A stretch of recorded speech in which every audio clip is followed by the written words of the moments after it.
Vamos a continuar con nuestro estudio en el día de hoy, en el libro de los Hechos de los Apóstoles, y estamos estudiando el gran apóstol Pablo, conocido también como Saulo de Tarso. Interesante lo que hemos visto hasta aquí con este personaje, el cual se convierte en un personaje medular, podemos decir, en la vida cristiana, en la historia de la iglesia. Pero todo tiene un comienzo, y la semana pasada nos encontramos con este hombre, Saulo de Tarso, un hombre que vivió una vida sinceramente equivocada por mucho tiempo, ¿no? Él pensando que hacía las cosas correctas, defendiendo su fe, persiguiendo a aquellos que para él, o que él consideraba un peligro para la fe, para su propia fe, para la fe de un pueblo, quizás con una motivación válida, porque recordemos, el pueblo de Israel siempre había sido un pueblo que era muy fácil que se fuera tras otros ídolos, tras otros dioses.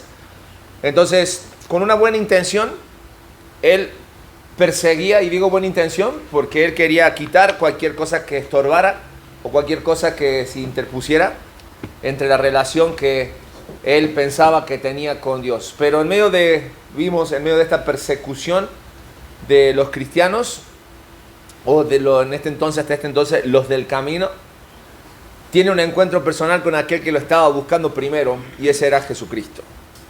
Y es allí donde dejamos a Saulo, a las puertas de la entrada de Damasco, aquel hombre que llegaba imponente, a imponerse, a buscar prisioneros. Entra minusválido, ayudados por otros, a Damasco, y así lo dejamos al apóstol Saulo. Pero ya no era el mismo hombre que venía cabalgando, era un hombre diferente, el cual se levantó del piso cuando confrontó a Jesús, y todo fue porque ese encuentro que tuvo con Jesús cambió para siempre la vida de Saulo. Hubo una conversión en su vida, y vimos lo que el apóstol llama o hace referencia al milagro de su conversión, lo que hemos estudiado, lo que hemos estado viendo hasta aquí en cuanto a la vida de Saulo de Tarso. Hechos capítulo 9, abrimos nuestras Biblias y lo dejamos allí en el versículo 9, donde estuvo, dice, 3 días sin ver y no comió ni bebió. ¿Y qué pasó con él? Versículo 10, estamos en Hechos capítulo 9, versículo 10, dice la palabra de Dios: había entonces en Damasco un discípulo llamado Ananías, a quien el Señor le dijo en visión: Ananías. Y él respondió: heme aquí, Señor. Y el Señor le dijo: levántate y ve a la calle que se llama Derecha, y busca en casa de Judas a uno llamado Saulo de Tarso, porque aquí él ora. Y ha visto en visión a un varón llamado Ananías, que entra y le pone las manos encima para que recobre la vista. Hasta aquí parecía todo normal, ¿no? O sea, otra vez Jesús obrando en la vida de alguien que necesitaba. Sin embargo, versículo 13. Entonces Ananías respondió: Señor, he oído mucho acerca de este hombre, cuántos males ha hecho a tus santos en Jerusalén, y aún aquí tiene autoridad de los principales sacerdotes para prender a todos los que invocan tu nombre. Ok, la noticia se había corrido. Recuerden, versículo 1, Saulo había ido a pedir permiso a los sumos sacerdotes para perseguir a los del camino, a los nuevos, esta secta que para él era realmente un estorbo. Y entonces, Ananías, ¿qué hago? ¿No? Creo que nos ponemos en lugar de Ananías y decimos: ok, tengo que ir a salvar al que, si se siente bien, exactamente, va a venir por mí y me va a llevar arrastrando a Jerusalén para que me juzguen y hasta poner en peligro mi vida.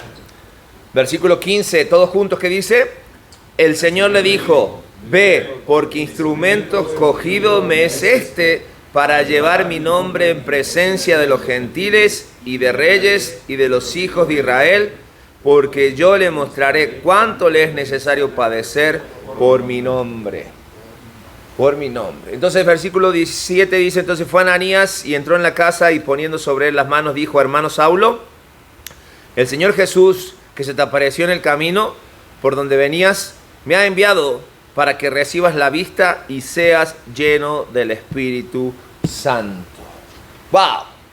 La conversión, el milagro, la transformación en la vida de un hombre que realmente, como vemos en el estudio de hoy, nadie la vio venir. Porque la conversión de Saulo nadie la vio venir. Nadie se esperaba que este hombre que en el versículo 1 respiraba, dice la palabra de Dios, amenazas y muerte contra los discípulos del Señor, ahora resulta que no solamente es rescatado por un discípulo del Señor, sino que confirma que él es salvo, porque en ese momento dice que fue lleno del Espíritu Santo. Nadie la vio venir. Nadie la vio venir. Sin embargo, había alguien que sabía qué es lo que tenía preparado para Saulo. Instrumento me es este, dijo Jesús, para ser utilizado. Y Pablo considera esta experiencia en su vida como algo que debe ser un patrón en todo creyente. Cuando la conversión llega a nuestras vidas, cosas suceden. 1 Timoteo capítulo 1, versículos 13 y 16, lo tienen en sus hojas. Y dice la palabra de Dios, mismo Pablo hablándole a Timoteo, dice: habiendo yo sido antes blasfemo, perseguidor e injurador, mas fui recibido a misericordia, porque lo hice por ignorancia, en incredulidad. Pero por esto fui recibido a misericordia, para que Jesucristo mostrase en mí, el primero, toda su clemencia, para ejemplo de los que habían de creer en él para vida eterna. Los que iban a creer en él para vida eterna. Un patrón que debe de repetirse en la vida de todo hijo de Dios cuando Dios llega a nuestras vidas. Entonces, la pregunta que llega hoy a nuestras vidas: ¿qué es o qué propósito tiene la conversión en la vida de Saulo y en nuestras vidas? La respuesta es simple. Dios busca personas que cooperen en la conversión de otros. Porque instrumento me es escogido ¿sí? Para llevar mi nombre en presencia de los gentiles y de reyes y de los hijos de Israel. Ananías, tú haz lo que yo te digo, porque yo sé lo que hago. Y Saulo me va a ser útil, pero yo lo elegí, porque busco a Saulo para que Saulo coopere en la conversión de otros. Y ¿qué pasa en nuestras vidas? Cuando Cristo llega a nuestras vidas, yo pregunto, ¿cuánto de nosotros realmente se cree o piensa que ha hecho méritos o es merecedor de la salvación, de la conversión? Por lo que somos, por cómo pensamos, por lo que hacemos, cómo vivimos. Y yo creo que sinceramente cada uno de nosotros, teniendo un poquito de conciencia en nuestras vidas, va a decir: no merezco absolutamente nada. Mi vida dista de lo que Dios espera que yo haga y como yo viva.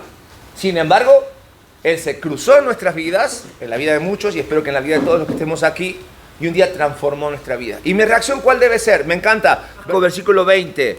Y enseguida, ¿qué hacía?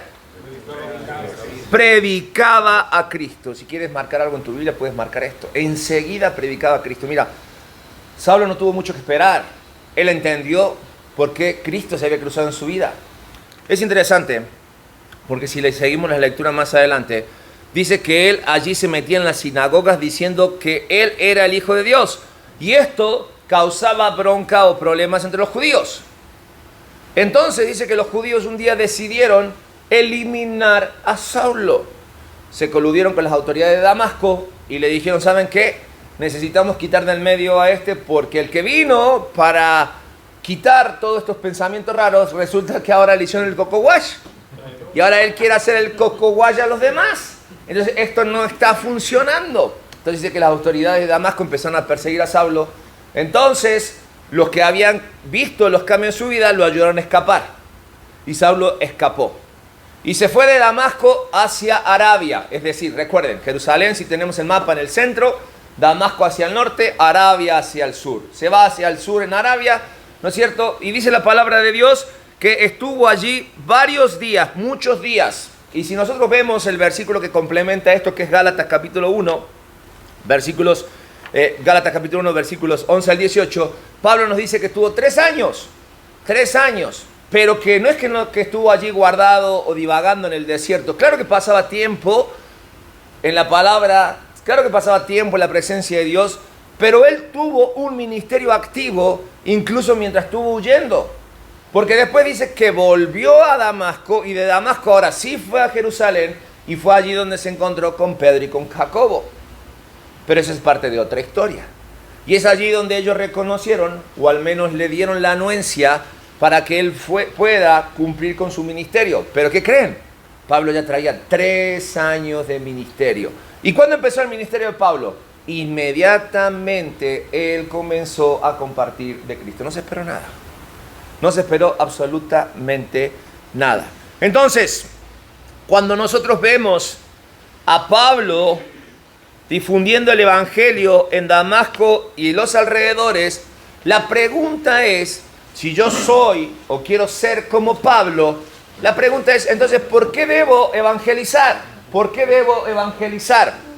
Primero definamos qué es evangelizar. Y en sus hojas ponemos que evangelizar no es otra cosa más que compartir el evangelio de Jesucristo con otras personas, también conocido como las buenas nuevas. Compartimos a los demás. Mira, podemos pensar, Pablo tenía mucho conocimiento, ¿sí? Él había estado en las mejores, si lo queremos ver así, seminarios cristianos. Él había aprendido a los pies de Gamaliel. Él se conocía la ley de arriba abajo, del derecho al revés. Entonces, Pablo al entender todo eso dijo, no me puedo callar. Tengo que ponerme manos a la obra. Y todo ese conocimiento de Pablo sí le sirvió, claro que le sirvió. Pero ahora predicaba algo mucho más sencillo.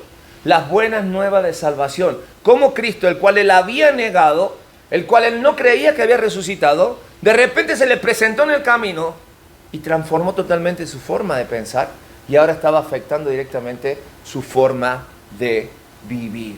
Su forma de vivir. Entonces cada uno de nosotros debe entender que el evangelismo personal en la vida de todo cristiano debe ser eso, un estilo de vida. No es una opción evangelizar. Para Pablo nunca significó una opción. Él entendió en forma inmediata que él debía compartir con los demás la verdad del evangelio de Jesucristo. Déjame decirte algo. Cuando hablamos de las buenas nuevas de salvación, del evangelio de Jesucristo, entendemos que se nos ha sido guardado, o mejor dicho, se nos ha sido dado un gran regalo. Y ese regalo viene con instrucciones. Mateo capítulo 28, versículo 19 dice, id y haced discípulos, ¿a quién? A todas las naciones. Y Pablo empezó y entendió que era parte de eso. Fíjate qué curioso, cómo Dios cuando deja instrucciones, si nosotros no nos movemos, Dios empieza a hacer de las suyas, si queremos decirlo de esta manera. Porque Jesucristo había dicho que necesitaba, y me seréis testigo cuando venga sobre vosotros el Espíritu Santo, en Jerusalén, en Samaria, en Judea y hasta lo último de la tierra. El poder del Espíritu ya existía, ya estaba. Y la instrucción había sido dada. Entonces, cuando nosotros recibimos este mensaje, nosotros necesitamos entender que si lo entendemos y si lo aplicamos en nuestra vida, ya somos discípulos. Pero ahora necesitamos hacer discípulos, compartir con otros la verdad del evangelio. Y es allí donde podemos decir, no podemos guardarnos este regalo. Debemos compartirlo. Si tú tienes una buena noticia, una noticia que sabe que va a cambiar la vida de muchas personas, ¿qué vas a hacer? Debes compartirla. Exactamente. Aunque sea por chisme, ¿me explico? Pero aquí más que chisme tiene otra relevancia y es lo que vamos a ver. ¿Por qué nosotros necesitamos evangelizar? En primer lugar, porque el evangelismo o compartir las buenas nuevas es un acto de amor. Es un acto de amor. Romanos capítulo 5, versículo 8. Dice, mas Dios muestra su amor para con nosotros en que siendo aún pecadores, Cristo murió por nosotros. Mas Dios muestra su amor para con nosotros en que siendo aún pecadores, enemigos, estando muertos, confrontados con Cristo, Cristo murió por nosotros. Cristo murió por nosotros. El amor. Y no el amor que el mundo te vende, ese amor místico, novelístico, ¿me entiende? De entrañas. No, un amor que transforma, un amor sincero. Un amor que te lleva y te mueve incluso a interceder por tus enemigos. Amor que entendió Ananías cuando Cristo le dijo, tú ve, haz lo que tienes que hacer. Pero Saulo, tú ve. Si tú eres un verdadero discípulo, vas a hacer lo que yo te digo. las mismas instrucciones para nosotros. ¿Cuántas veces hemos retenido la verdad del Evangelio pensando que si no le compartimos a un enemigo, a una persona que no nos cae bien, vamos a condenarlos? Es decir, primero, ni tú condenas a nadie, ni tampoco salvamos a nadie. Los que realmente fallamos somos nosotros, al no obedecer. Entonces debemos entender que el amor debe ser una característica que define a todo el que dice ser un seguidor de Jesucristo. Porque si Él me amó a mí sin merecerlo, siendo pecador, siendo un enemigo, ¿quién soy yo ahora para administrar ese amor a través del evangelismo como yo quiera? Y no como debe de hacerse. Juan capítulo 13, versículo 35 dice la palabra de Dios: en esto conocerán todos que sois mis discípulos, si tuviese ¿qué? Amor los unos con los otros. Los unos con los otros.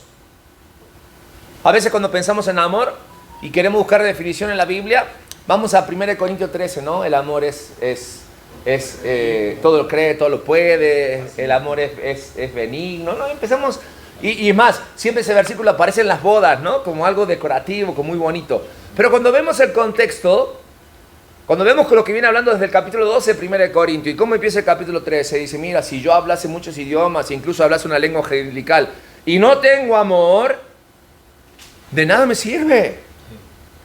Y es el mismo apóstol Pablo que dice: si yo hiciera esto o aquello, pero no tengo amor, es vano que yo diga que amo.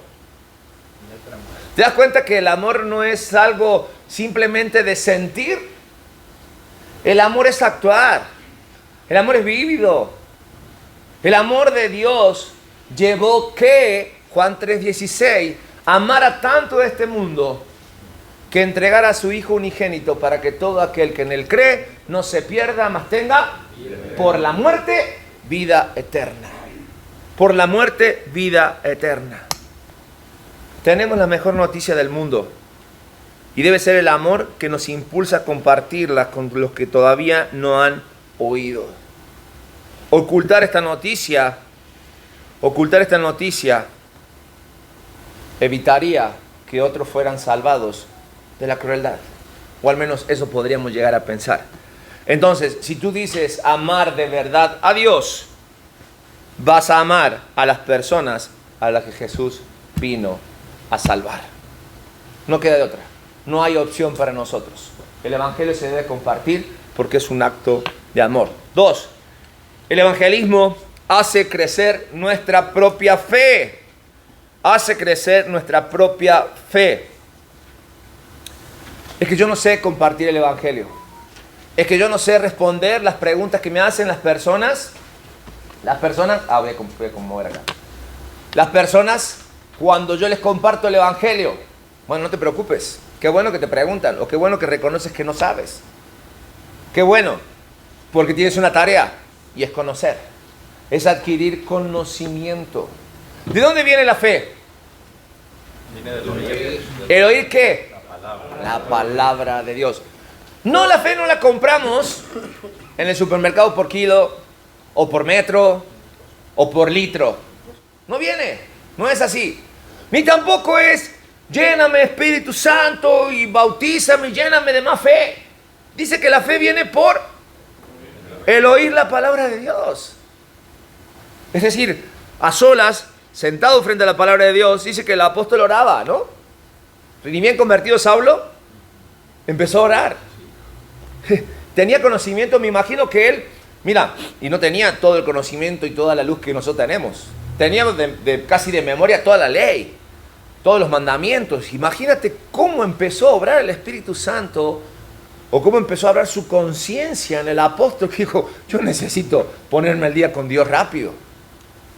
Tanto fue así que inmediatamente empezó a compartir el amor de Dios.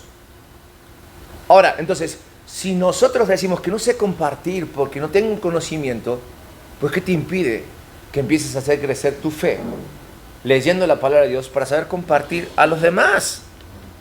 Gálatas capítulo 6, versículo 1, el mismo apóstol Pablo dice: hermanos, aun si alguno de ustedes es sorprendido en alguna falta, ustedes que son espirituales, restáurenlo en un espíritu de mansedumbre, mirándote a ti mismo, no sea que tú también seas tentado. Cuidado, Porque a veces juzgamos la fe de otros conforme al conocimiento que tenemos, pero a veces nuestro conocimiento es mínimo. ¿Podemos juzgar? Sí, podemos juzgar. Lo que no podemos es condenar, porque no nos toca a nosotros condenar. Pero ¿sobre qué ley vamos a juzgar?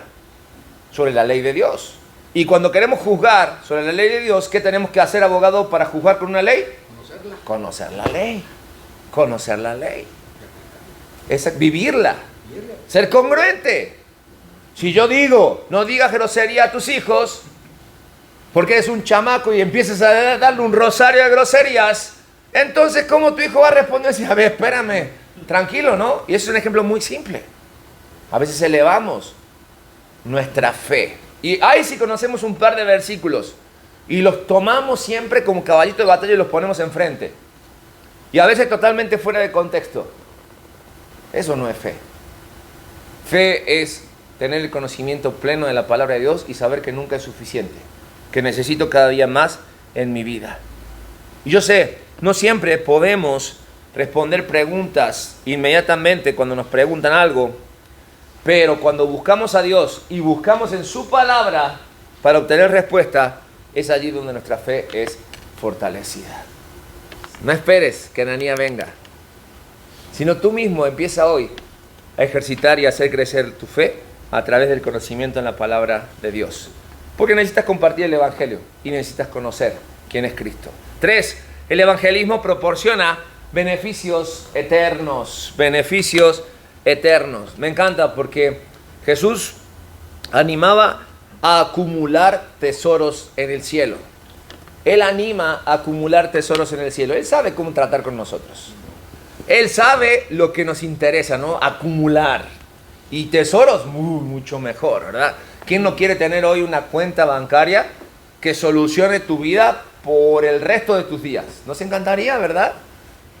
Pero como que Jesús sabe cómo llamar nuestra atención. Dice, ¿quieres acumular tesoros? ¿Quién no, verdad? Bueno, acumula en el cielo. Acumula los que trascienden. Acumula los que cuentan en vida y en vida eterna. Mateo capítulo 6, versículo 20 dice esto, ¿no? Si no hacéis tesoros en los cielos, donde ni la polilla ni el orín corrompen, y donde los ladrones ni minan ni hurtan. Qué sabiduría, ¿no? Porque las riquezas, y he visto personas que pierden de la noche a la mañana, ¿sí? Vengo de un país donde de la noche a la mañana tu dinero no vale absolutamente nada. ¿Me entiendes? Donde pierdes absolutamente todo. Y creo que acá también lo hemos vivido, ¿no? En alguna etapa de nuestras vidas. Hemos vivido que de la noche a la mañana te acuestas pensando cómo tener un peso más el día de mañana, y cuando te despiertas te das cuenta de que lo que tenías ya no vale absolutamente nada. ¿Cómo pasó eso? Bueno, vivimos en un mundo donde los ladrones minan y hurtan, y donde todas las riquezas son pasajeras y se echan a perder. Entonces, ¿en qué consiste el tesoro en los cielos? Simple, la palabra de Dios habla y dice que en esta tierra nosotros podemos hacer tesoros, no para disfrutar en los cielos, sino para que el día que lleguemos delante de la presencia de Jesús, pongamos a sus pies. La palabra de Dios lo llama galardones, y llegan a nuestras vidas como obediencia. Y aguas con aquellos que hablan de galardones para decirte que tú cuando llegues al cielo vas a tener cierto estatus conforme a la cantidad de galardones que puedas juntar. No. Eso es una buena motivación, pero no es correcto, porque los galardones no son para nosotros. Porque muchos te han dicho seguramente que la salvación es gratis, que la salvación no cuesta. No te equivoques, la salvación es por gracia. Dios nos las aplica o nos las da sin que la merezcamos, pero costo, tuvo un costo muy alto. La misma persona de Jesucristo, su Hijo unigénito, vino a este mundo, Dios encarnado, sufrió, padeció, tomó tu lugar y mi lugar en la cruz y derramó hasta su última gota. Si eso no es precio alto, que es la vida de alguien, es la vida de Dios encarnado, dime qué precio es alto. Hace algunos años, cuando estábamos en medio de la pandemia, alguien, recuerdo aquí, preguntó, ¿cuánto vale una vida? Y había un par de personas que trabajaban en seguros y dijo, hoy nadie sabe. Van por muchos millones ya. ¿Cuánto vale una vida? ¿Cuánto vale? No tiene precio, es un precio alto. Bueno, Cristo pagó. Y no solamente pagó por tu vida, sino pagó para que tengas vida y vida en abundancia. Amén. Vida eterna. Entonces, si yo quiero que esos beneficios sean eternos, voy a compartir el Evangelio motivado quizás en buena manera por recibir galardones. ¿Pero por qué? Porque estoy en deuda con Cristo. Le debo mi vida, ni más ni menos. Ni más ni menos.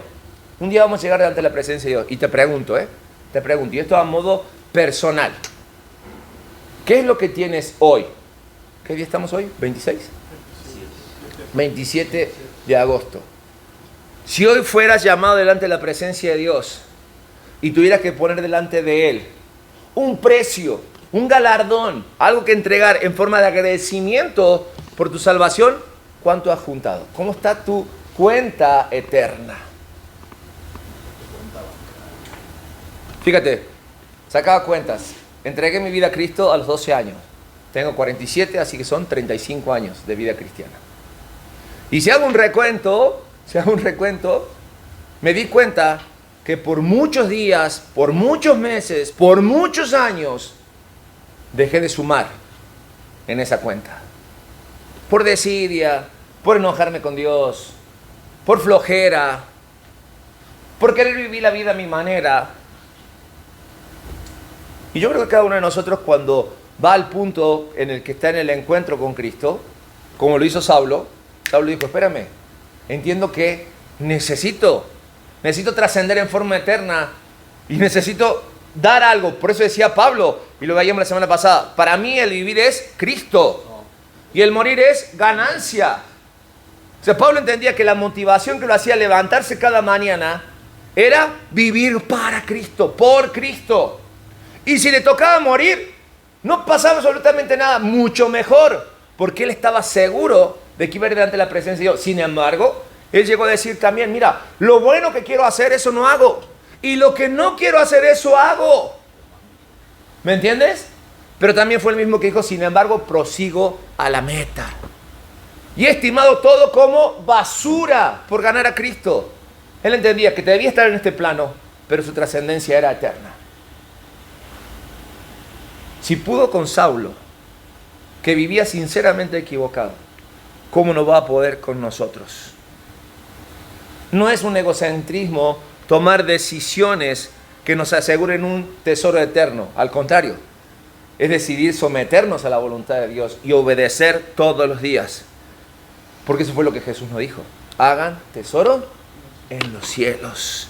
Entonces, debemos tomar en serio, hacer todo lo que podamos para llevar gente a la fe en Cristo. Todo lo que puedas, absolutamente todo lo que puedas. En el lugar donde estás, En el lugar donde estás, en tu trabajo, en tu casa, con los más cercanos, con los más íntimos, ahí donde más nos cuesta. A lo que me quiero referir con esto es que el lugar donde tú estás eres de influencia. Quizás nadie llegue al lugar donde tú estás. Nadie llegue a tocar las personas o involucrarse con las personas que tú te involucras. Necesitamos políticos cristianos en la política para que llegue, y ¿por qué no hablarle a nuestra señora Presidente? Necesitamos abogados dentro de la Suprema Corte de Justicia para, más allá de implementar una justicia buena o sana, que la del hombre es difícil que sea así, pero que presenten a Cristo. ¿Me entiendes? En todos los ámbitos. En todos los ámbitos, Cristo te lleva al lugar donde el Evangelio necesita ser predicado y tenemos que hacer todo lo necesario para compartirles de Cristo. 4. El evangelismo es un desbordamiento de la esperanza que hay en nosotros. ¿Qué es la esperanza que hay en nosotros? Que un día Cristo va a volver y nos va a llevar a su presencia y vamos a disfrutar de eso.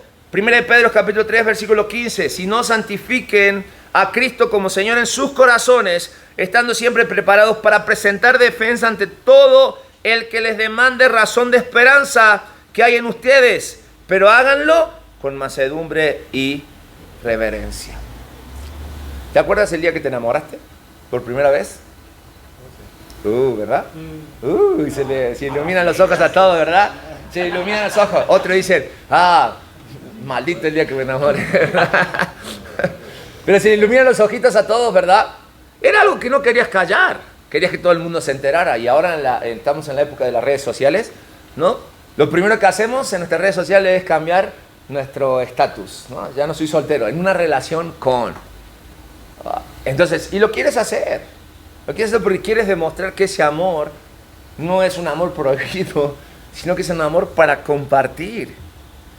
Para compartir, porque es un amor que mueve lo más íntimo de tu corazón, es una sensación que algo que quieres vivir. Hebreos capítulo 6, versículo 19 dice, tenemos una esperanza tan fuerte y segura como un ancla que nos sostiene, y nuestra esperanza llega más allá de la cortina del lugar santísimo del cielo. Es decir, que no es una esperanza que trasciende solamente en este plano, sino que es una esperanza que me lleva a anhelar la presencia misma de Dios. La presencia misma de Dios. Y si pensamos en ese amor que cuando nos enamoramos todo el tiempo y es algo que realmente nos lleva y nos atrae, lo mismo debemos hacer con Cristo cuando nosotros experimentamos ese amor que nos salvó, que trasciende, compartir a los demás. Compartir a los demás. Por eso piensa, si Cristo Jesús no está primero en tus pensamientos, en tu vida, si Cristo Jesús no es aquel que está cerca de tu vida, entonces tenemos un problema. Tenemos un problema. Porque necesitamos atender esto, de que Cristo sea el primero en todas nuestras vidas, para que nosotros podamos afirmar nuestra esperanza y compartir a los demás. De esa esperanza que hay en nosotros. Entonces la conclusión es que no podemos evitar hablarle a la gente de Él cada vez que se presente oportunidad. Cada vez que se presente oportunidad. Estaba por decir en la fila del banco, pero ya casi no hacemos fila en los bancos, ¿no? Ahora todo es virtual. Pero si haces un viaje, la persona que va contigo al lado en el camión, en el avión, la persona con la que quizás tú prestas un servicio. Yo sé que a veces necesitamos cerrar primero el negocio, ¿no?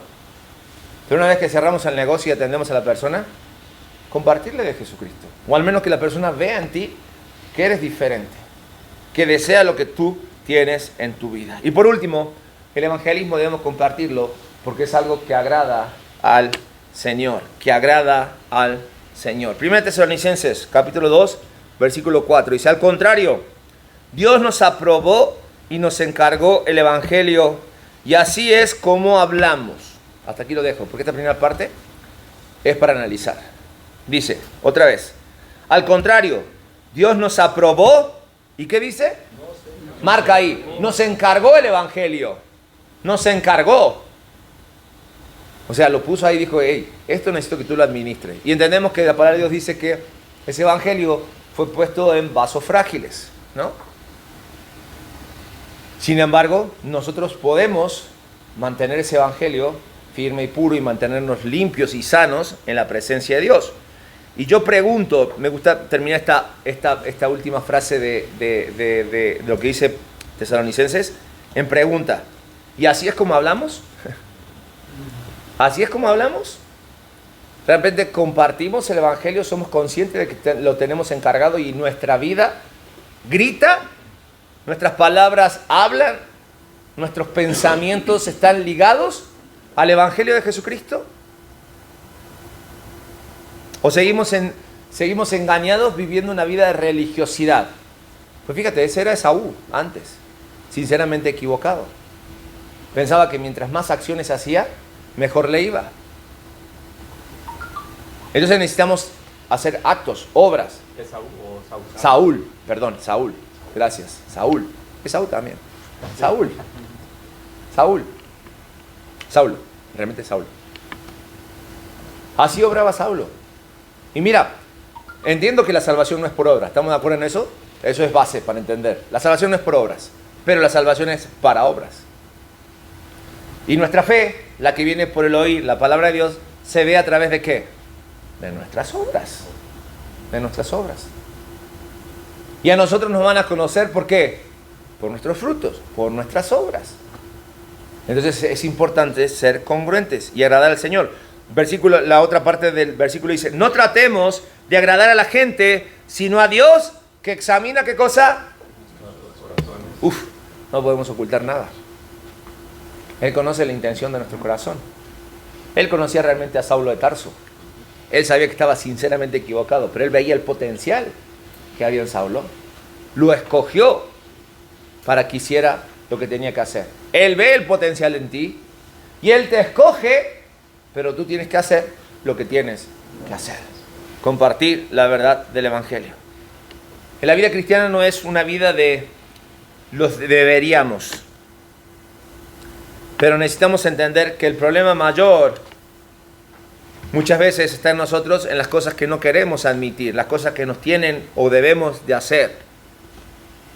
Entonces, debemos entender que para agradar al Señor, lo que debemos hacer es enseñarles a otras personas a tener una relación con Jesús.